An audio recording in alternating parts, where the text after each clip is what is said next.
कहानी आगे बढ़ती है। हुमायूं की मृत्यु हो जाती है 1556 में।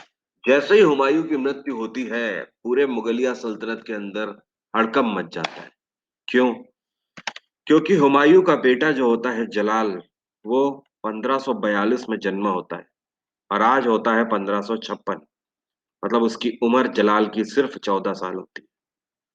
14 साल का बच्चा शासन कैसे करेगा, इस वजह से हड़कंप मच जाता है। खैर, उस टाइम पर जलाल यहाँ नहीं होता है, जलाल अमरकोट में ही होता है। जलाल को आनन फानन में बुलवाया जाता है। हुमायूं के संरक्षक होते हैं जिनका नाम होता है बैरम खान। वो तुरंत बुलाते हैं जलाल को और जलाल को बुलवा लिया जाता है वापस दिल्ली। और यहाँ पर तुरंत ही एक फरमान जारी कर दिया जाता है आसपास के राजे रजवाड़ों के लिए, साम्राज्यों के लिए, कि मुगलिया सल्तनत का अगला शासक जलाल आ चुका है।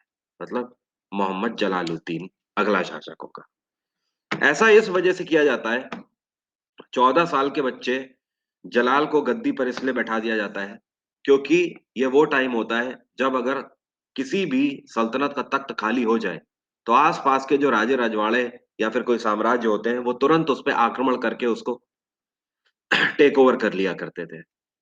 तो ऐसा होने ना पाए, आसपास के प्रोविंसेस में मैसेज जाए कि मुगलिया सल्तनत का तख्त खाली नहीं है। लेकिन 1555 में जो बैटल हुआ होता है सरहिंद, उस बैटल में जो सिकंदर शाह सूरी होता है उसका एक कमांडर होता है जिसका नाम होता है हेमू। हेमू एक हिंदू शासक था, ध्यान रखिएगा। हेमू क्या करता है, जब तक जलाल को बुलाया जा रहा होता है, ध्यान रखिएगा, होता है यहाँ पर क्या है, जलाल को बुलाया जाता है जब तक, उतनी देर में क्या होता है, ये सब लोग आगरा में स्थित होते हैं, इनकी जो फैमिली होती है ये आगरा में होती है, लेकिन तख्त दिल्ली पर होता है। हुमायूं जो होता है ये दिल्ली का तख्त हथिया लेता है जैसे ही हुमायूं की मृत्यु होती है, और दिल्ली का तख्त हथिया लेता है ये तुरंत। इतने में जलाल को बुलाया जाता है। बैरम खान तुरंत ये फरमान जारी कर देते हैं, जो किया जाता है बैरम खान के ही द्वारा आनन फानन में किया जाता है, और तुरंत हेमू के खिलाफ युद्ध का ऐलान कर देते हैं 1556 में। 1556 में हेमू की सेना और सामने बैरम खान की सेना, मतलब मुगलिया सेना। लेकिन एक तरीके से देखा जाए तो वो किसके बीच में बैटल लड़ा जा रहा है, हेमू और अकबर के बीच में लड़ा जा रहा है। कहने को पन्नों में लिखा हुआ है, लेकिन अकबर तो 14 साल का था, उसे तो लड़ना भी नहीं आता था। तो एक्चुअली ये जो बैटल होता है 1556 का, इसको बैटल ऑफ पानीपत सेकंड के नाम से जानते हैं। ये भी हरियाणा के पानीपत के मैदान में लड़ा गया था। ये हेमू और अकबर के बीच में लड़ा जाता है और बैरम खान की मॉनिटरिंग में लड़ा जाता है बैटल। बैरम खान कुशलता के साथ इस बैटल को लड़ते हैं और हेमू को हरा देते हैं। हेमू को मौत के घाट उतार दिया जाता है। एक क्वेश्चन आपसे पूछता है, दिल्ली सल्तनत के ऊपर आखिरी हिंदू शासक कौन था? बहुत इंपॉर्टेंट क्वेश्चन है। आपका आंसर क्या होगा? हेमू आखिरी हिंदू शासक था दिल्ली के तख्त के ऊपर। भले ही चंद दिनों के लिए यह रहा हो, लेकिन था शासक। ठीक है, क्योंकि उसने दिल्ली का तख्त हथिया लिया था। और उसके बाद बैटल ऑफ पानीपत सेकंड जैसे ही ये हारता है, तुरंत मुगलिया सल्तनत के हाथ में फिर से आ जाता है दिल्ली अगेन। ध्यान रखिएगा, हेमू ने एक टाइटल एक्सेप्ट किया था, विक्रमादित्य का टाइटल। तो आपसे क्वेश्चन भी पूछता है हेमू ने कौन सा टाइटल एक्सेप्ट किया था, तो ध्यान रखिएगा विक्रमादित्य। एक चीज और, क्वेश्चन ये भी पूछता है कि आखिरी शासक कौन था जिसने विक्रमादित्य का टाइटल एक्सेप्ट किया है, तो भी आपका आंसर क्या होगा? हेमू ही होगा। ठीक है, कोई समस्या तो नहीं? ओके। इंडिया के आखिरी हिंदू शासक कौन थे? देखो, आखिरी हिंदू शासक अगर लॉजिकली देखो तो सीधी सी बात है, वाडियार। वाडियार्स थे, क्योंकि वाडियार्स तो 1947 तक शासन करते रहे भाई। वाडियार डायनेस्टी अकेली ऐसी डायनेस्टी है जो कि आजादी तक हमारी चली।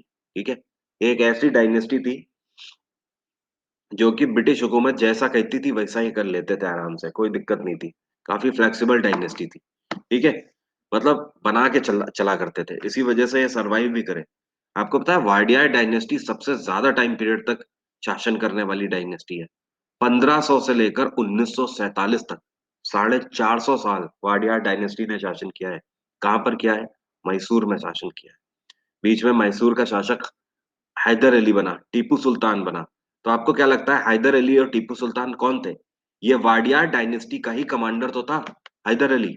ठीक है। और जब वाडियार डायनेस्टी को दिखने लगा कि हैदर अली का रुतबा बढ़ रहा है, हमारे कमांडर का रुतबा बढ़ रहा है, लोग उसको मानते हैं ज्यादा हमसे, तो इन्होंने क्या किया, बड़ी चालाकी के साथ हैदर अली को आगे कर दिया। ठीक है। भाई जाहिर सी बात है, लोग जिसको मान रहे हैं उसी का तो परचम बुलंद होगा। तो लोग हैदर अली को मानने लगे थे, तो इन्होंने हैदर अली को दे दी मैसूर की बागडोर। इन्होंने कहा हैदर अली तुम संभालो मैसूर की बागडोर। हैदर अली संभालता रहा। उसके बाद हैदर अली चले गए। उनका बेटा टीपू सुल्तान आया। ये आराम से, ये बैकएंड पे रहे, ये आराम से खाते रहे, कोई दिक्कत नहीं है। जरूरी थोड़ी है कि तख्त पर बैठो। बात आ रही है समझ? ओके। राजयोग को भोगने के लिए जरूरी नहीं है तख्त पर बैठना। किंग, कभी कभी बोलते हैं ना, वो एक नई मूवी आ रही है जिसका डायलॉग है, जब आप किंग नहीं बन सकते तो कोशिश करो कि किंग मेकर बन जाओ। क्लियर? अगर आप चंद्रगुप्त मौर्य नहीं बन सकते तो कोशिश करिए कि चाणक्य बन जाइए। ठीक है। तो king maker, even king maker ज्यादा प्रॉफिट में रहता है। ओके। अगर आप प्लेयर नहीं बन सकते तो कोच बन जाइए। ठीक है। बट बेहतर, बेहतर। सो ये कहने का मतलब है। उसके बाद टीपू सुल्तान भी चला जाता है और वाडियार फिर से आ जाते हैं। उसके बाद ब्रिटिशर्स आते हैं। जब ब्रिटिशर आते हैं तो ब्रिटिशर के साथ भी ये करते हैं, कहते हैं माई बाप कोई नहीं, मैसूर आपका है, आप आराम से व्यापार करो, जो चाहिए ले लो। आराम से सरवाइव करते रहते हैं। आजादी तक वाडियार डायनेस्टी रही। ठीक है। अब देखो यहाँ पर क्या है, आगे बढ़ती है कहानी किस तरीके से। 1556 का बैटल ऑफ पानीपत सेकंड होता है। इसमें अकबर इस बैटल को जीत तो लेता है, लेकिन अकबर की सोच जो होती है वो काफी डिफरेंट होती है। जी हाँ, टीपू सुल्तान तो ब्रिटिशर्स से लड़ते हुए मरा था ना। ओके। बैटल ऑफ सरहिंद 1555 में, 1555 में, और 1556 में हुमायूं की मृत्यु होती है, और 1556 में ही पानीपत सेकंड हो जाता है। ठीक है। अब देखो ये जो अकबर होता है ना, मतलब जलाल जो होता है, इसकी सोच बाकी मुगलों से अलग होती है। अभी तक बाबर और हुमायूं जिस थीम पर सारे काम कर रहे होते हैं, अटैक कर रहे होते हैं, ये पद्धति जलाल को पसंद नहीं होती है, मतलब अकबर को पसंद नहीं होती है। ये वाकई में हिंदुस्तान को हिंदुस्तान समझता होता है, मतलब अपना देश समझता होता है। ये पहला और आखिरी आई थिंक मुगल शासक रहा है जिसने हिंदुस्तान को अपना समझा है। मैं आखिरी तो नहीं कहूंगा, बहादुर शाह जफर सेकंड, जाहिर सी बात है, वो हिंदुस्तान, वो आजादी की क्रांति में पार्ट लेने वाले मुगल थे। ठीक है। तो ऐसा नहीं है, मुगलों ने आजादी की क्रांति में भी हिस्सा लिया है। बहादुर शाह जफर सेकंड को तो उसके लिए रंगून भी भेज दिया गया था। ठीक है। तो पहला शासक आप बोल सकते हो अकबर था। अभी अकबर की सोच ये होती है कि यार ये हिंदुस्तान हमारा ही देश है, और हिंदुस्तान में रहने वाले जो लोग हैं ये हमारे ही लोग हैं। इनके ऊपर अगर हम जबरदस्ती कर रहे हैं तो अपने लोगों के ऊपर ही जबरदस्ती कर रहे हैं। और जबरदस्ती करके शासन नहीं किया जाता। शासन किया जाता है प्यार मोहब्बत जीत के, लोगों के दिलों में अपनी जगह बना के शासन किया जाता है। और फाइनली ये उसी मकसद के साथ आगे बढ़ता है। यहाँ पर इसके बारे में कुछ चीजें जो समझने वाली हैं वो आप समझ लो। पिता इसका हुमायूं, और माता का नाम हामिदा बानो।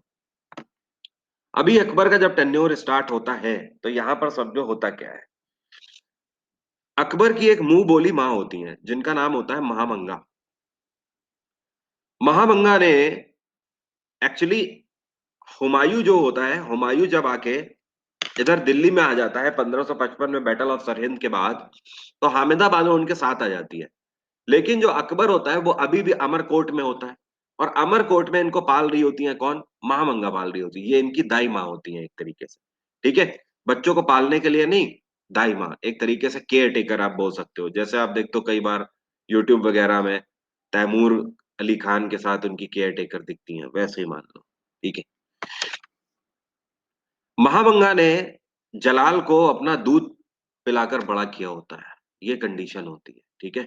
और महामंगा का भी एक बड़ा बेटा होता है, वैसे तो महामंगा के भी बेटे होते हैं कई, लेकिन हाँ, सौतेली माँ जस्ट लाइक। लेकिन महामंगा का एक बड़ा बेटा होता है जिसका नाम होता है अदम खान। क्या नाम होता है? अदम खान। इसकी उम्र उस टाइम पे रही होगी करीब 25 साल के आसपास, अदम खान की। ये करीब अकबर से 10 साल बड़ा था। अभी क्या होता है कि महामंगा को अकबर हामिदा बानो से भी ज्यादा चाहते होते हैं। रियलिटी फैक्ट इतिहासकार यही लिखते हैं कि अकबर एक बार हामिदा बानो की बात काट सकता था, लेकिन महामंगा की बात नहीं काट सकता था। ये कंडीशन हुआ करती थी। महामंगा को बिल्कुल, जिसको बोलते हैं ना, जेन्युइनली मानना। वैसे एक दो बार अकबर के ऊपर अटैक भी हो चुके होते हैं, तो महामंगा ने अकबर पे लगने वाले तीर अपनी छाती पर ले लिए होते हैं, जिसकी वजह से महामंगा का रुतबा भी मुगलों के बीच में बहुत होता है। पूरा मुगल साम्राज्य महामंगा को माँ का दर्जा दिया करता था, और कोई भी महामंगा की बात नहीं काटता। अभी क्या है कि महामंगा, जब हुमायूं की मृत्यु हो जाती है 1556 में, तो महामंगा की एक्सपेक्टेशंस बढ़ जाती हैं। महामंगा को ये लगता है कि जलाल 14 साल का है, तो जलाल तो शासन कर नहीं पाएगा, तो जाहिर सी बात है मेरा बेटा अदम खान अब गद्दी पर बैठेगा। अरे भाई, कितना भी हो आपका बेटा या कितने भी आप हो, लेकिन आप ब्लड तो नहीं हो ना, तो आपको शासन कैसे मिल जाएगा?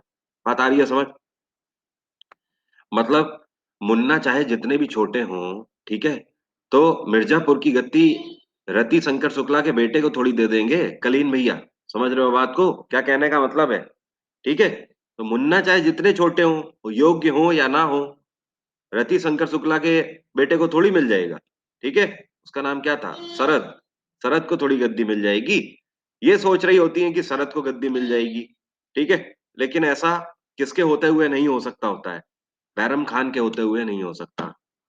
बैरम खान को अच्छे से पता होता है कि क्या हो सकता है, और इसी वजह से बैरम खान तुरंत अकबर को बुला के तख्त पर बैठा के शासक डिक्लेयर कर देते हैं। महामंगा को यह पता होता है कि जब तक बैरम खान है तब तक अकबर को गद्दी से कोई हटा नहीं सकता। तो एक काम करो, क्यों ना बैरम खान को ही सबसे पहले हटाया जाए। ये अकबर का ब्रेन वॉश करती हैं, और अकबर एक दिन बैरम खान के सामने 3 शर्तें रख देता है। ये 3 शर्तें होती हैं। अकबर कहता है कि खान बाबा, अब जितने भी फैसले होंगे वो सारे फैसले मैं लेना चाहता हूँ। अब मैं फैसले लेने लायक हूँ, और आगे मुगलिया सल्तनत के सारे फैसले मैं ही लूंगा। तो कृपया करके अब आप रिटायरमेंट ले लो, या आपके सामने 3 शर्तें हैं। पहली शर्त यह है, या तो आप इंटेलिजेंस ब्यूरो ज्वाइन कर लो, मतलब गुप्तचर विभाग ले लो। दूसरी शर्त यह है, या तो आप कालपी की सूबेदारी ले लो, आप कालपी संभाल लो। और तीसरी शर्त यह है, या तो आप हज यात्रा पर चले जाओ, मक्का मदीना चले जाओ, और ऊपर वाले को याद करो। तीनों में एक चीज कॉमन होती है, अगर गुप्तचर विभाग ज्वाइन करोगे तो भी राज्य से बाहर जाना पड़ेगा, कालपी की सूबेदारी संभालते हो तो भी राज्य से बाहर जाना पड़ेगा, और हज यात्रा जाते हो तब तो जाना ही जाना पड़ेगा। अल्टीमेटली हर कंडीशन में बैरम खान को अब दूर जाना होता है। बैरम खान समझ जाते हैं कि ये वर्ल्ड किसके हैं, निकल तो अकबर के मुंह से रहे हैं, लेकिन वर्ल्ड महामंगा के हैं। बैरम खान हज यात्रा ऑप्ट कर लेते हैं, और वो वहीं से तलवार वगैरह छोड़ के, राजपाट त्याग के निकल जाते हैं हज यात्रा पर। उसके बाद इतिहासकार लिखते हैं किताबों में कि 1560 में कुछ अफगानों ने इनको कत्ल कर दिया था बीच रास्ते में ही। तो 1560 में इनकी खबर अकबर को मिलती है कि बैरम खान की मृत्यु हो गई। यहाँ पर क्या होता है, यहाँ पर अकबर अपना शासन करना स्टार्ट कर देता है धीमे धीमे। और 1560 से 62 के टेन्योर में, इन 2 सालों में जब अकबर युद्ध नीति, राजनीति, रणनीति सीख रहा होता है, तो उस टाइम पर महामंगा ही मुगलिया सल्तनत को संभालती हैं। क्योंकि एक लेडी मुगलिया सल्तनत को संभाल रही होती है, इस वजह से इसको हरम गवर्नमेंट के नाम से जाना जाता है। इसी को हिंदी में पेटीकोट गवर्नमेंट भी बोलते हैं। तो ध्यान रखिए, पेटीकोट गवर्नमेंट या हरम गवर्नमेंट का टेन्योर आपसे पूछता है, तो आपका आंसर क्या होगा? 1560 से लेकर 62 तक। 1561 में अकबर मालवा पर आक्रमण कर देता है, और मालवा का जो शासक होता है बाज बहादुर, उसके साथ ट्रीटी करके मालवा को मुगलिया सल्तनत के तले मिला लिया जाता है। अकबर का एक सीधा सा कंसेप्ट होता है। अकबर ने नया कॉन्सेप्ट ये लॉन्च किया होता है कि अब से किसी को गुलाम नहीं बनाया जाएगा, अब से किसी भी राजा को मारा नहीं जाएगा, और अब से किसी भी साम्राज्य को लूटा नहीं जाएगा। ये 3 चीजें, क्योंकि ये देश हमारा है, हमारे लोगों को हम गुलाम नहीं बनाएंगे। अगर राजा हमसे हार रहा है और वो सरेंडर कर रहा है, तो हम उसे कत्ल क्यों करें? और अगर ये देश हमारा है तो हमें इसे लूटने की क्या जरूरत है। इस थीम के साथ इसने तीनों चीजें सबसे पहले कैंसिल करी और पूरी मुगलिया सल्तनत में ऐलान करा दिया। हर एक अपने सोल्जर के दिमाग में ये चीज बिठाल दी कि इन तीन चीजों का आपको ख्याल रखना है आज से। आज से सब कुछ बदल जाएगा मुगलिया सल्तनत के अंदर। मैं जैसा चाहूंगा वैसा होगा। साथ में इसकी सोच ये थी कि मैं सेंट्रल गवर्नमेंट ऐसा काम करूंगा और बाकी जितने भी साम्राज्य हैं वो सब मुगलिया परचम के नीचे स्टेट गवर्नमेंट ऐसा काम करेंगे। बात आ रही है समझ। जाहिर सी बात है, जिसके पास ज्यादा पावर होगी वो सेंट्रल गवर्नमेंट पे रहेगा, जिसके पास कम पावर होगी वो स्टेट गवर्नमेंट बन के रहेगा। अब यहां पर ये क्या करता है, इसी और साथ में सीधा सा कहना होता है कि हम जिससे भी युद्ध लड़ेंगे, जो हारता है तो जाहिर सी बात है उसको हमारी शर्तें माननी पड़ेंगी, और जो नहीं हारता है तो मैं उसकी शर्तें मानूंगा, लेकिन ये कत्लेआम खत्म होना चाहिए। कत्लेआम जो होगा वो सिर्फ युद्ध पर ही होगा, उसके अलावा बर्बरता नहीं करी जाएगी। और एक फरमान जारी कर देता है हिंदुस्तान के सभी साम्राज्यों के लिए, चाहे वो राजपुताना राज्य थे या हिंदू शासक थे प्रॉपर, मतलब ब्राह्मण डायनेस्टीज थी, और या फिर मुस्लिम डायनेस्टीज थी। पूरे हिंदुस्तान में जितने भी छोटे बड़े साम्राज्य होते हैं सबको एक फरमान जारी किया जाता है, और उस फरमान में लिख दिया जाता है अकबर की तरफ से कि मैं मोहम्मद जलाल ये चाहता हूं कि आप सभी प्यार पूर्वक मुगलिया सल्तनत के परचम तले कार्य करें और हमें टाइम टू टाइम टैक्स पहुंचाते रहें। इस टैक्स के एवज में मुगलिया सल्तनत आपसे वादा करती है कि कल को कोई भी बाहरी हिंदुस्तान पर या आपके ऊपर आक्रमण करता है तो उसे पहले मुझसे निपटना होगा। आपकी सिक्योरिटी की जिम्मेदारी मेरी है। अब जैसे ही भैया ये फरमान जाते हैं राजपूत रजवाड़ों में, तो राजपूत रजवाड़े सारे इसको फाड़ के फेंक देते थे। कोई भी राजपूत शासक इसको मानने से इनकार कर देता है। सारे राजपूत शासक कहते हैं हमें शर्त कतई नहीं मंजूर है, जो करना है कर। फाइनली यहाँ पर अकबर, क्योंकि जब देख रहा होता है कि कोई अब मान ही नहीं रहा है, तो कहता है उठाओ फिर तीर कमान, चालू किया जाए फिर। और फाइनली अगले ही साल 1562 में आमेर को सबसे पहले टारगेट करता है और आमेर की तरफ अपनी सेना बढ़ा देता है। आमेर के राजा उस टाइम पे भारमल होते हैं। राजा भारमल को पता होता है कि अगले 2 से 4 दिन में सेना हमारे दरवाजे पे खड़ी होगी मुगलों की, और इतनी तो हमारे पास सेना भी नहीं है कि हम आमेर को बचा सकते हैं। हाँ पूछिए शुभम, पूछिए शुभम। रुक गया हूं मैं, क्वेश्चन लिखिए। अब जल्दी लिखिए क्वेश्चन।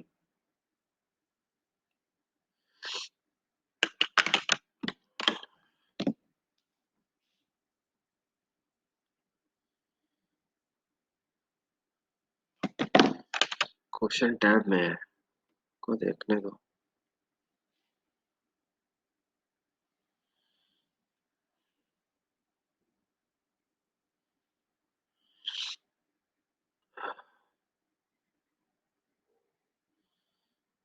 अच्छा, ये लॉर्ड डलहौजी ने चेरी स्टेट किसे बोला था, कोई बता सकता है? क्वेश्चन को ये लेगा। लॉर्ड डलहौजी ने चेरी स्टेट किसे बोला था? एनीबडी हु कैन टेल, जल्दी से। कर्नाटक को? सिक्किम को? इतना अंतर कैसा हो सकता है भाई? एक सिक्किम बोल रहा है, एक कर्नाटक बोल रहा है। एक सिक्किम बोल रहा है, एक कर्नाटक बोल रहा है, क्यों भाई? बताइए। दिल्ली और विजयनगर, अब ये बीच में आ गए।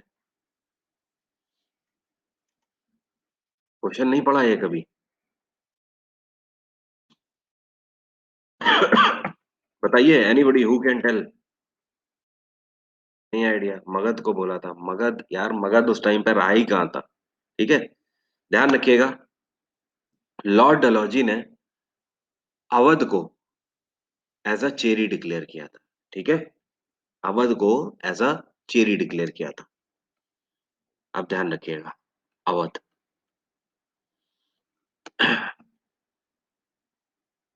अवध कौन सा एरिया कहलाता था, बता सकते हैं? अवध कौन सा एरिया कहलाता था? अच्छा, आपने यही बोला था, मैं देख नहीं पाया आपका। लखनऊ वाला, एमपी वाला? अरे ऊपर उत्तर प्रदेश वाला हिस्सा, हाँ। ठीक है, जहाँ पे उत्तर प्रदेश का ऊपरी हिस्सा, नॉर्थ वाला रीजन। हाँ, जो कि ऊपर नेपाल से लगता है, अवध। हाँ, मथुरा साइड। अब यहाँ पर क्या होता है, आमेर के राजा होते हैं, राजपूत राजा होते हैं, राजा भारमल। राजा भारमल को पता होता है कि 3-4 दिनों में मुगलिया सल्तनत की सेना मेरे सामने खड़ी होगी, और हमारे पास इतने तो सोल्जर भी नहीं है कि हम बचा सकें अपने साम्राज्य को। राजा भारमल के सामने कोई कंडीशन होती नहीं है, और राजा भारमल फाइनली डिसाइड कर लेते हैं कि वो रेड कलर का क्या है, वो बॉटल है यार, पानी की बोतल है। राजा भारमल फाइनली डिसाइड करते हैं कि मैं अकबर की शर्तों को मान लूंगा। जैसे ही ये खबर राजपुताना समाज में फैलती है, तो जितने भी राजपूत शासक होते हैं, वो सब राजा भारमल को, राजपुताना जो समाज होता है, उससे बेदखल करने की कोशिश करते हैं, और साथ में ये भी फरमान उनके लिए जारी कर देते हैं कि अगर ये ट्रीटी तुमने मुगलों से करी, तो राजपुताना से तुम्हारा कोई लेना देना नहीं है। लेकिन राजा भारमल सिर्फ अपने इंस्टिंक्ट्स की सुनते हैं, and he had decided that he will do that treaty with Akbar. Raja Bharmal ऐसा क्यों करते हैं? क्योंकि जाहिर सी बात है, उन्हें दिख रहा होता है कि उनकी जिद के आगे अगर ऐसा हुआ, तो जो जनता है आमेर की, वो भुगतेगी। जो मुगलों का कहर बरपेगा, वो आमेर की जनता को भुगतना पड़ेगा। और जाहिर सी बात है, हालांकि अकबर ऐसा करता नहीं, लेकिन राजा भारमल कैसे भरोसा कर लेते कि अकबर ऐसा नहीं करेगा? क्योंकि हुमायूं वैसा ही शासक था। बाबर ने इतनी बर्बरता मचाई थी पूरे हिंदुस्तान में, तो सबको पता था कि मुगल कैसे हैं। ठीक है, लूटपाट भी करेंगे, रेप भी करते थे, औरतों को परेशान करते थे, बच्चों को मार काट देते थे, बड़ी बर्बरता हुआ करती थी बाबर के टेन्योर। तो राजा भारमल करते तो यकीन करते कैसे? फाइनली ही हैड डिसाइडेड कि नहीं, ट्रीटी करते हैं, कोई और रास्ता नहीं है। और फाइनली राजा भारमल को यह भी पता होता है कि आगे के लिए भी भरोसा नहीं किया जा सकता, क्योंकि ये मुगल हैं, कैसे भरोसा कर ले, तो इनके ऊपर कैसे भरोसा करें। तो फाइनली वो डिसाइड करते हैं कि मैं अपनी बेटी को भी, इस वजह से मैं अपना बेटी का भी बलिदान दे दूंगा। And finally he had decided कि एक आइडिया उनके दिमाग में आता है कि क्यों ना अकबर से अपनी बेटी की शादी कर दी जाए। अगर ऐसा हो जाता है, तो आमेर हमेशा के लिए सुरक्षित हो जाएगा, और अकबर कभी भी, कम से कम अपनी वाइफ के साम्राज्य में या वाइफ के घर पे तो आक्रमण नहीं करेगा। तो आमेर को हमेशा के लिए प्रोटेक्ट करने के लिए ही हैड डिसाइडेड। और फाइनली जब अकबर और राजा भारमल की सेनाएं सामने होती है, तो राजा भारमल अकबर को बाकायदा बुलाते हैं। अकबर और भारमल के बीच में मुलाकात होती है। राजा भारमल ट्रीटी पैक्ट मान लेते हैं, और अकबर के सामने अकेले में एक शर्त रखते हैं कि आप मेरी बेटी हरका बाई से शादी कर लो। अकबर ये सुनते ही चौंक जाता है। अकबर को भी कुछ सूझता नहीं है। अकबर उनसे टाइम मांगता है। अकबर आके अपने खेमे में सबको बताता है, यहाँ मुगलिया सल्तनत के अंदर हड़कंप मच जाता है।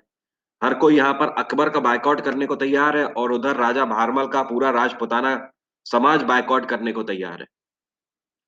लेकिन ना अकबर किसी की सुनता है, ना राजा भारमल किसी की सुनते हैं। अकबर समझ चुका होता है कि राजा भारमल को हमारे ऊपर भरोसा नहीं है, और अकबर भी डिसाइड कर चुका होता है कि इस भरोसे की शुरुआत भी यहीं से होगी, और भरोसा टूटेगा भी नहीं। फाइनली राजा भारमल और अकबर दोनों आकर इस ट्रीटी को साइन करते हैं, और इसी ट्रीटी के साथ अकबर और हरका बाई की शादी होती है। इस शादी के बाद अकबर ने हरका बाई को जोधा बाई का टाइटल दिया था। यही आगे चल के जोधा बाई कहलाती है। ठीक है, क्लियर? इसी को ट्रीटी ऑफ आमेर के नाम से जाना जाता है। इसके बाद अकबर बीच में कई सारे वर्क एंड एस्टैब्लिशमेंट करता है। जैसे कि ध्यान रखिएगा, बीच में वो अपनी शादी और वैवाहिक जीवन में बिजी रहता है अकबर। और इसी बीच में 1563 में वो क्या करता है, जजिया माफ कर देता है। जजिया टैक्स एबॉलिश्ड हो जाता है, हटा दिया जाता है जजिया टैक्स को। ये वही जजिया टैक्स है जो कि 712 में मोहम्मद बिन कासिम के टाइम से लिया जा रहा था, और आज करीब 800 सालों से चला आ रहा टैक्स अकबर हटा देता है, जो कि हिंदुओं से लिया जा रहा था टैक्स, जबरदस्ती। इसके बाद 1564 में, ध्यान रखिएगा, ये पिलग्रिम टैक्स को भी माफ कर देता है। अभी तक क्या होता है, कि जो हिंदूज होते हैं उनसे तीर्थ यात्रा कर लिया जा रहा होता है। ठीक है। हिंदूज जो अमरनाथ यात्रा या कैलाश मानसरोवर की यात्रा पर जाया करते होते हैं, उनसे पिलग्रिम टैक्स तीर्थ यात्रा कर लिया जाता होता है। तो अकबर का कहना होता है कि ऊपर वाले से मिलने के लिए पैसे की क्या जरूरत है, और जब मुसलमान इस टैक्स को नहीं पे कर रहे हैं तो फिर हिंदू क्यों करेंगे। और फाइनली इसको माफ कर दिया जाता है इसके द्वारा। तो 1563 और 64 ध्यान रखिएगा। ठीक है। इसके बाद 1569। सर मुस्लिम से कोई टैक्स नहीं लिया जाता था। मुस्लिम से और भी कई सारे टैक्स लिए जाते थे, लेकिन जहां पर भी टैक्स टैक्स लिए गए हैं वो टैक्स हमेशा कम लिए गए हैं मुस्लिम से। ठीक है। एक चीज और रुकिए, मैंने आपको दिल्ली सल्तनत के अंदर टैक्सेशन सिस्टम नहीं समझाया था ना, मुझे ध्यान आ गया। रुक जाइए, रुक जाइए। एक अकेली वो स्लाइड है जो कि छूट गई है। ठीक है।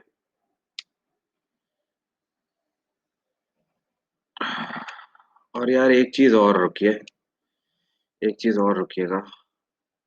इसको, इसके लिए माफी चाहता हूँ। इसको आप रिवर्स कर दीजिए। ठीक है। 1563 में पहले तीर्थ यात्रा कर हटाया, और 1564 में उसके बाद जजिया हटाया। ठीक है। इसको ऐसे कर लीजिए। This is the correct sequence. अब इधर देखिए, जो छूट गया था, मैं आपको दिल्ली का टैक्सेशन सिस्टम समझा देता हूँ, दिल्ली सल्तनत का।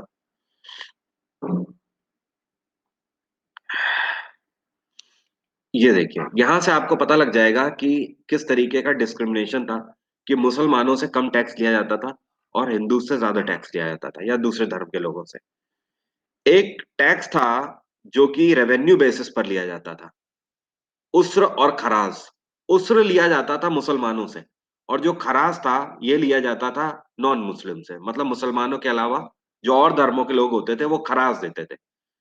मुसलमान मुसलमानों से 5 से 10% केवल लिया जाता था, लेकिन नॉन मुस्लिम से कुछ लोगों ने आधा लिया है और कुछ लोगों ने एक तिहाई लिया है। बात आ रही है समझ। उसी तरीके से एक राशि होती थी खम्स। खम्स क्या कहलाती थी दिल्ली सल्तनत के अंदर, कि कोई भी मनी जो कि लूटी जाएगी, जो लूटा हुआ पैसा होगा, उसका 1/5 सुल्तान का हिस्सा होगा। मतलब जो भी पैसा लूटा गया है कहीं से, ठीक है, उसका 20% सुल्तान के खाते में जाएगा, बाकी 80% सोल्जरों में बांट दिया जाता था। इसी तरीके से जक़ात और जजिया, जो जक़ात था ये मुसलमानों से लिया जाता था, ये भी धार्मिक टैक्स था, रिलीजियस टैक्स था। 2 से 2.5% दिल्ली सल्तनत में लिया गया है। और जो जजिया है ये 10% रिलीजियस टैक्स था, जो कि नॉन मुस्लिम से लिया जाता था। लेकिन ध्यान रखिएगा, जक़ात का मतलब है दान। ठीक है। लेकिन जजिया जो लिया जा रहा है ये नॉन मुस्लिम से लिया जा रहा था, तो ये कंपलसरी कर दिया गया था, ये नेसेसरी कर दिया गया था सबके लिए, तो ये लोग अपनी स्वेच्छा से नहीं देते थे। इसके बाद लगान लिया जाता था 2.5% मुसलमानों से, लेकिन 5% नॉन मुस्लिम से। तो ये दिल्ली सल्तनत का टैक्सेशन सिस्टम है। आप देख रहे हो मुस्लिम्स को दूसरे जो धर्म हुआ करते थे उनसे कहीं ज्यादा छूट मिला करती थी टैक्सेशन सिस्टम में। अल्टीमेटली यहाँ पर डिस्क्रिमिनेशन देखने को मिलता था टैक्सेशन में। तो ये सारे डिस्क्रिमिनेशन अकबर के टाइम में खत्म होने लगे थे। अकबर ने क्या किया, वही मैं आपको बता रहा था कि इसने क्या किया, पिलग्रिम टैक्स को खत्म किया, और साथ में जजिया टैक्स जो पिछले 800 सालों से चला आ रहा था, उस जजिया को भी इसने खत्म कर दिया। इसके बाद इसका वॉर इन्वेजन स्टार्ट होता है, इसका जो युद्ध होता है वो स्टार्ट होता है। अकबर मुगलिया सल्तनत के अंदर पहला ऐसा शासक था जिसने पूरे हिंदुस्तान को, एक तरीके से आप बोल सकते हो, पूरे हिंदुस्तान पर राज किया है। 1569 में रणथंबोर और बुंदेलखंड को मिला लिया जाता है मुगलिया सल्तनत में।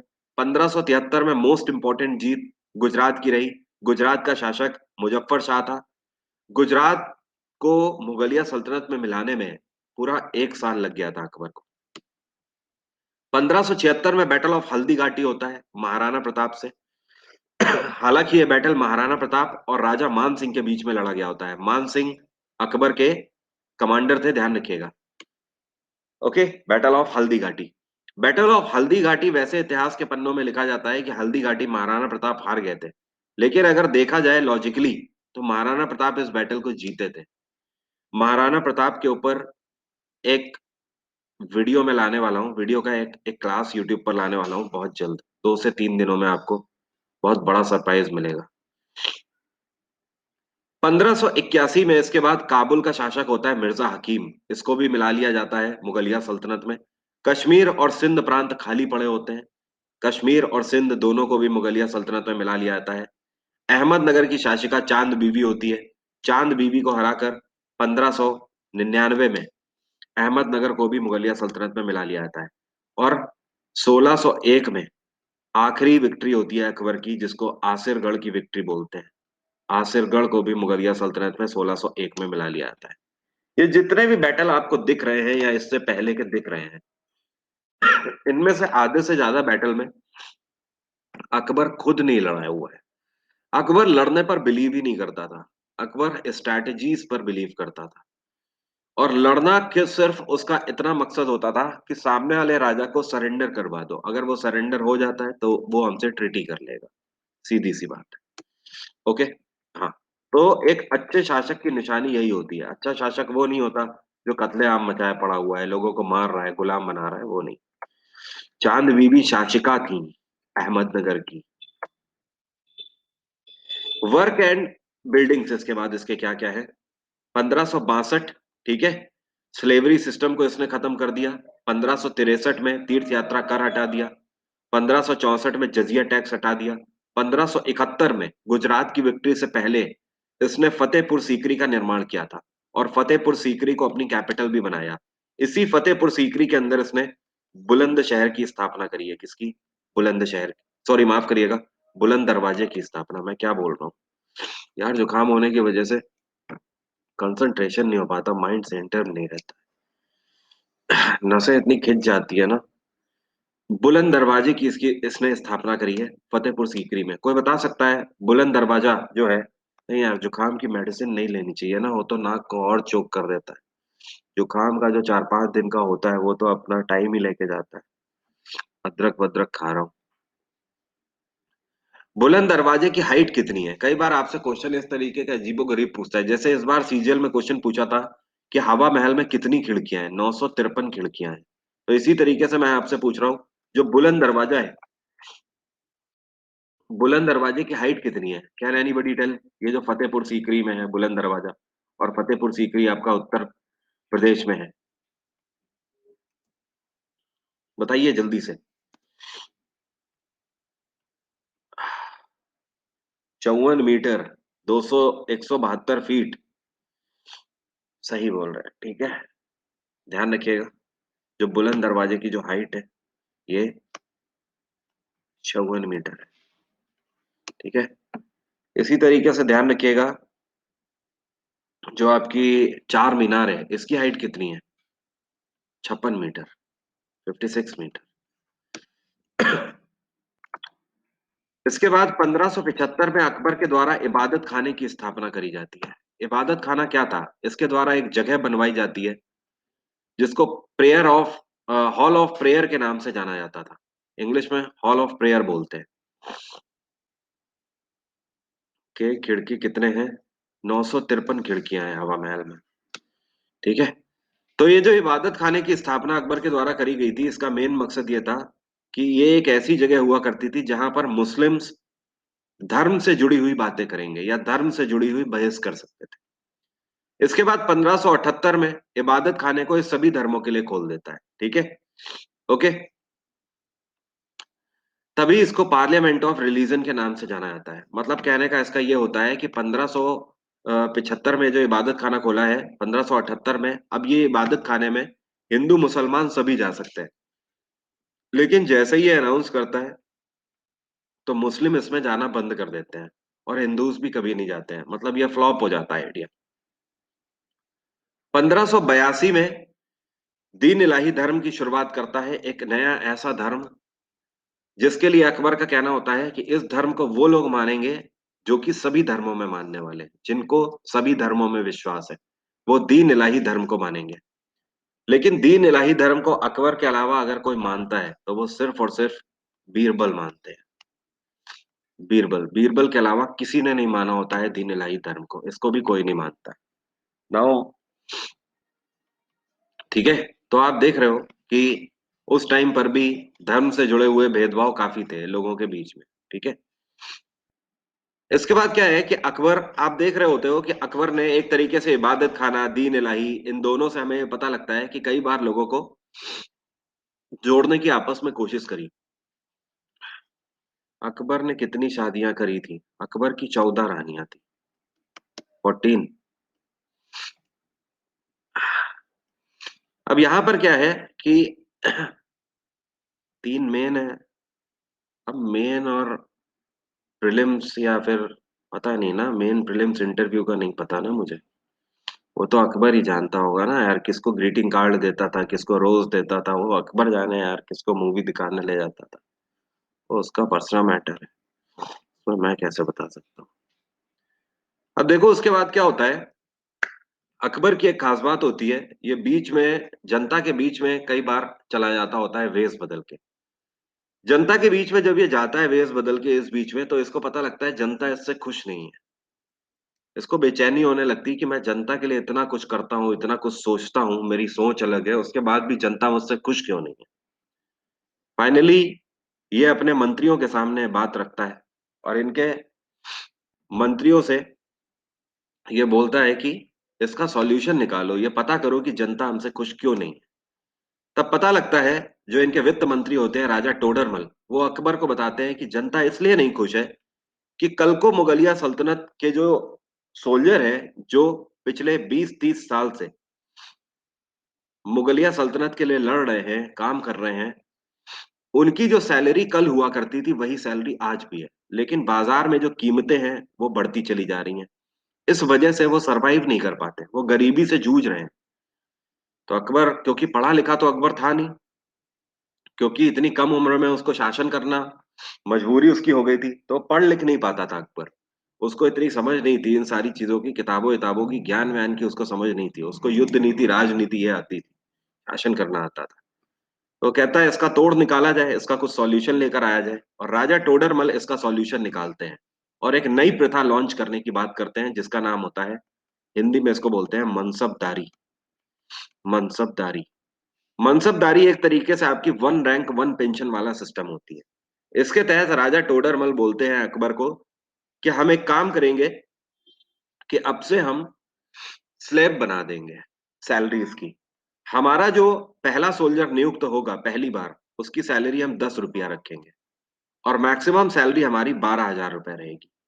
12,000 रुपए हमारे मतलब आईएएस अधिकारियों को मिलेगी। ठीक है। हर 10 साल में हम रिव्यू करेंगे और हर 10 साल में सबकी सैलरी बढ़ाएंगे। ठीक है। और जिन्होंने अच्छा काम किया होगा उनको प्लस में प्रमोशन भी देंगे। तो हर 10 साल में सैलरी तो बढ़ेगी बढ़ेगी, साथ में प्रमोशन भी मिलेगा लोगों को। अकबर कहता है ठीक है, इसको लागू कर दिया जाए। और इसी को लागू कर दिया जाता है। जैसे ही इसको लागू किया जाता है, जनता में खुशी की लहर दौड़ जाती है। सभी खुश हो जाते हैं। उसके बाद एक जनसभा का आयोजन किया जाता है और यही वो जनसभा होती है जिसमें लोगों के द्वारा मोहम्मद जलालुद्दीन से खुश होके उसको अकबर का टाइटल देती है जनता। अकबर का मतलब ऊपर वाले के तुल्य। ठीक है, उसके तुल्य। तो रिस्पेक्टेड टाइटल अकबर को मिलता है। तब से वो अकबर ही कहलाने लगता है। लोग मोहम्मद जलाल उसको कहना भूल जाते हैं। तो ध्यान रखिएगा, मिनिमम 10 रुपए का प्रावधान था, मैक्सिमम 12,000 रुपए का इसमें प्रावधान था। जनरली 12,000 रुपए इनके नोबेल्स को मिला करते थे, मंत्रियों को। इसके बाद जो आपके क्वेश्चन बनते हैं, ये अकबर के 9 रत्नों से बनते हैं। अकबर के 9 रत्न थे, मतलब दरबार में 9 मेन लोग हुआ करते थे जिनको अकबर हमेशा अपने खास दरबार में रखना पसंद करता था। पहले थे बीरबल। इनका रियल नेम था महेश दास। ये अकबर के एडवाइजर थे, सलाहकार थे, ये हमेशा अकबर के साथ ही रहते थे। नेक्स्ट है तानसेन। ये म्यूजिशियन थे, संगीतज्ञ थे, और इनका रियल नेम था राम तनु पांडे। राम तनु पांडे। तानसेन कितने तरीके के मल्हार गाते थे? ये दो तरीके के मल्हार गाते थे। एक राग मल्हार गाते थे और एक दीप मल्हार गाते थे। राग मल्हार जब ये गाते थे तो ऐसा इतिहासकार लिखते हैं कि बारिश होने लगती थी, और जब दीप मल्हार गाते थे तो ऐसा बोलते थे कि बुझे हुए दीपक अपने आप प्रज्वलित हो जाते थे। अब ये कितना सही है कितना गलत है, ये तो अकबर ही जाने या तानसेन जाने। उसके बाद टोडरमल, ध्यान रखना है, वित्त मंत्री। हाँ, तुलसीदास भी इसी टाइम पे थे। टोडरमल इनके वित्त मंत्री थे। ये भी राजपूत शासक थे। मानसिंह ये मानसिंह पता है कौन है?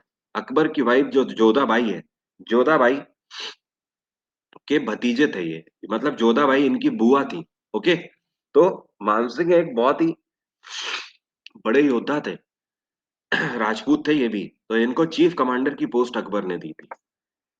अब्दुल रहीम खान खाना इनके पोएट थे। ये अब्दुल रहीम खान खाना कौन है? He is the son of Bairam Khan. Bairam Khan वही बैरम खान जो हज यात्रा पर चले गए थे, मक्का मदीना की यात्रा पर, ठीक है। अब देखो कई लोग बोलते हैं कि अकबर ने बैरम खान की वाइफ से शादी कर ली थी, ठीक है। तो अकबर ने बैरम खान की वाइफ से शादी करी थी, लेकिन ऐसा नहीं है कि मतलब वो वाली शादी करी थी, वो नहीं। उस टाइम पर कहने का मतलब ये था कि जो बैरम खान थे, बैरम खान के जाने के बाद उनकी, क्योंकि बैरम खान ने अपनी जिंदगी दी थी मुगलिया सल्तनत को, तो बैरम खान की वाइफ को संरक्षण देना बनता था ना। लेकिन उस केस में उस टाइम पर ऐसा नहीं होता था कि आप किसी भी स्त्री का ऐसे ही भला कर सकते हो। उसको अपना नाम देना पड़ता था, नहीं तो लोग आपका विरोध करेंगे, लोग आपके बारे में गलत बातचीत करेंगे। समझ रहे हो बात को? हाँ, तो इस वजह से उनको नाम देने के लिए जलालुद्दीन ने उनसे शादी करी थी। अदरवाइज तो जलालुद्दीन 14 साल के, बैरम खान इतने बुढ़े थे, तो उनकी वाइफ भी 50 के ऊपर होंगी, तो वो 14 साल का लड़का कैसे शादी कर लेगा? ठीक है। तो वो नाम देने के लिए, बेसिकली उनको पनाह देने के लिए, और बैरम खान के ही बेटे अब्दुल रहीम खान खाना, ठीक है। तो अब्दुल रहीम खान खाना को पोएट की पोस्ट दी थी। ये दो सगे भाई थे, अबुल फजल और फैजी। ये भी दोनों अकबर के दरबार में पोएट थे। ओके। भगवान दास, ये भी पोएट थे, और मुल्ला दो प्याजा, ये कुक थे, ठीक है। ये अकबर के रसोइया थे, ये अकबर के लिए खाना बनाते थे। तो आप देख सकते हो ये 9 लोग थे जिनको नौरत्न के नाम से जाना जाता है। उसके बाद आगे बढ़ते हैं। देखो अकबर का जो कोर्ट कल्चर कल्चर था ये काफी डिफरेंट था। अकबर ने एक नई चीज शुरू करी मुगलिया सल्तनत के अंदर, जिसको तुलादान सिस्टम बोला जाता था। ये तुलादान अकबर ने कहाँ से लिया? तुलादान अकबर ने राजपूती घरानों से लिया था। जब अकबर राजपूतों के यहाँ जाता था, तो वहां पर यह प्रथा होते हुए देखता था। ये प्रथा राजपूत किया करते थे कि जब भी कोई विक्ट्री हुआ करती थी, कहीं से जीत के आते थे, तो एक तराजू होता था। तराजू में एक तरफ राजपूत शासक बैठता था, और दूसरी तरफ उसी के बराबर से सोना चांदी हीरे जवाहरात तोल दिए जाते थे, और उतना वो सब गरीब प्रजा में बांट दिया जाता था, ठीक है। तो अकबर इससे इम्प्रेस्ड हुआ, और अकबर ने भी तुलादान सिस्टम अपने दरबार में शुरू किया। बात आ रही है समझ? तो कोई भी विक्ट्री होती थी या खुशी का माहौल होता था, उस केस में तुलादान सिस्टम परफॉर्म किया जाता था। इससे भी जनता खुश रहा करती थी, जनता को अच्छा दान मिलता था। ओके। अकबर ने अपने कोर्ट को दो हिस्सों में डिवाइड कर रखा था। एक हिस्सा दीवान आम कहलाता था, एक हिस्सा दीवान खास कहलाता था। जो आपको फोटो में दिख रहा है, ये दीवान आम है। दीवान आम आपको नाम से ही समझ आ रहा है, जहां पर आम आदमी आएंगे, आम प्रजा आती थी अकबर से मिलने, जहां पर अकबर किसी को न्याय सुनाता था, जहां पर अकबर कोई स्कीम लॉन्च करता था, जहां पर अकबर जनता से मिलता था, जनता दरबार जिसको बोलते हैं, ठीक है, लोगों की मुश्किलें सुनता था। उस जगह को, उस कोर्ट को दीवान आम बोलते हैं। दीवान खास एक दूसरा कोर्ट हुआ करता था, छोटा हिस्सा हुआ करता था, जिसमें कुछ ही कुर्सियां पड़ी रहती थी, जिसमें सिर्फ अकबर के खास खास लोग बैठा करते थे, मतलब इसके 9 रत्न बैठा करते थे, ठीक है। इसको दीवान खास बोलते हैं, ठीक है। या फिर किसी दूसरे राज्य का राजा आता था, तो उसको यहीं पर बैठाला जाता था दीवान खास में।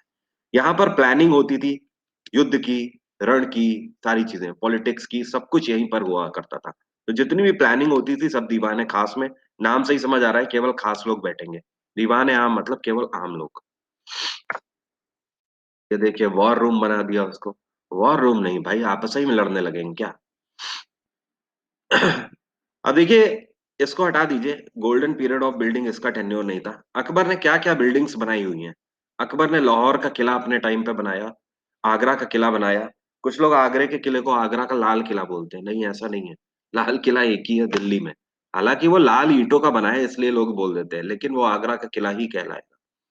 ये वही आगरे का किला है जिसमें शाहजहां की आगे चल के मृत्यु हो। इलाहाबाद का किला भी इसी ने बनवाया हुआ है। बुलंद दरवाजा फतेहपुर सीकरी में बनवाया हुआ है। जोधाबाई के लिए एक स्पेशल महल बनाया था, जोधाबाई महल के नाम से फेमस है।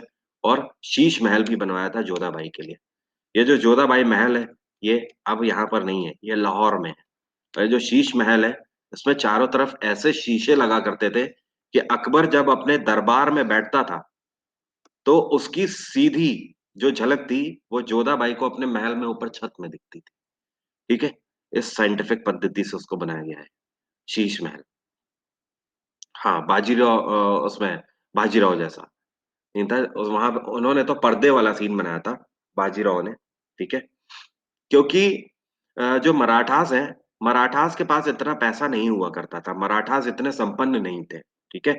लेकिन मुगलिया सल्तनत तो सबसे ज्यादा संपन्न रही है, तो संपन्नता भरे इनके आर्किटेक्ट भी आर्किटेक्चर इनके देखने को हमें मिलते हैं। तो शीश महल इन्होंने जोधाबाई के लिए ही बनाया था। साथ में इन्होंने जो आगरे का किला बनाया था, आगरे के किले के पीछे से यमुना के लिए एक स्पेशल रास्ता जोधाबाई के लिए बनाया था। वहां पर यमुना में नहाने जोधाबाई जाती थी, उस स्पेशल रास्ते से। वो रास्ता किसी को भी नहीं पता होता था। ठीक है? एक गुप्त रास्ता बनाया था।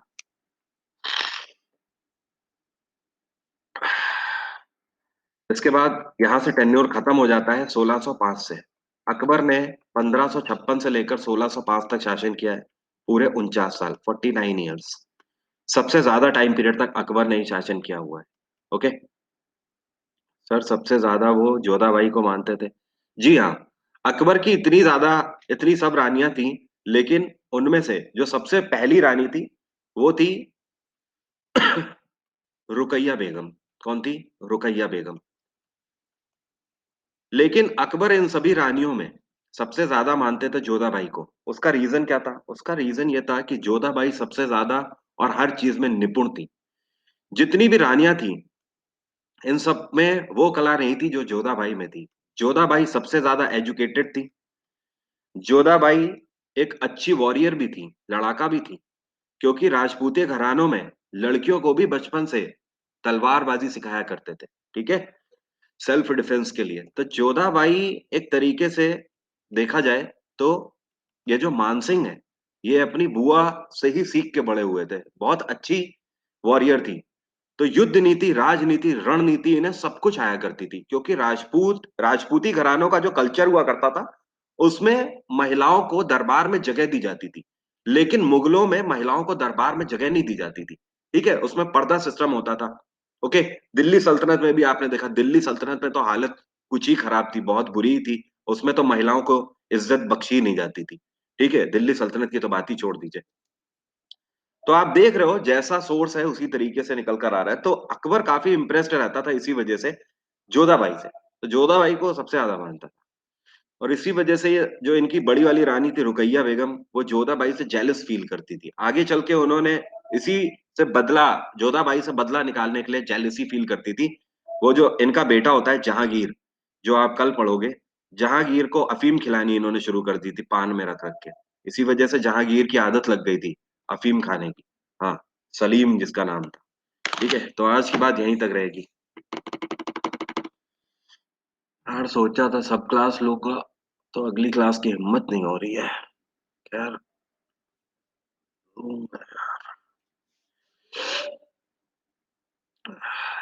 चलिए अभी की बात यहीं तक। एनालिसिस ऑफ ल्यूसेंट वाली क्लास रिकॉर्डेड नहीं है क्या? अरे ल्यूसेंट की क्लास वो जो एनालिसिस है, पता नहीं क्या हो गया था, टेक्निकल एरर थी। वो लिंक जनरेट था, लेकिन दिख ही नहीं रही थी क्लास। ना मुझे दिख रही, ना किसी और को दिख रही। मैं प्लस ग्रुप पे, मैंने टेलीग्राम पे डिस्कस तो किया था।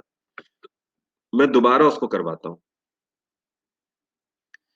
1561 वाला, अगेन 1561 में अगर आप देखिए ना, अब्बास बहादुर से जीता था।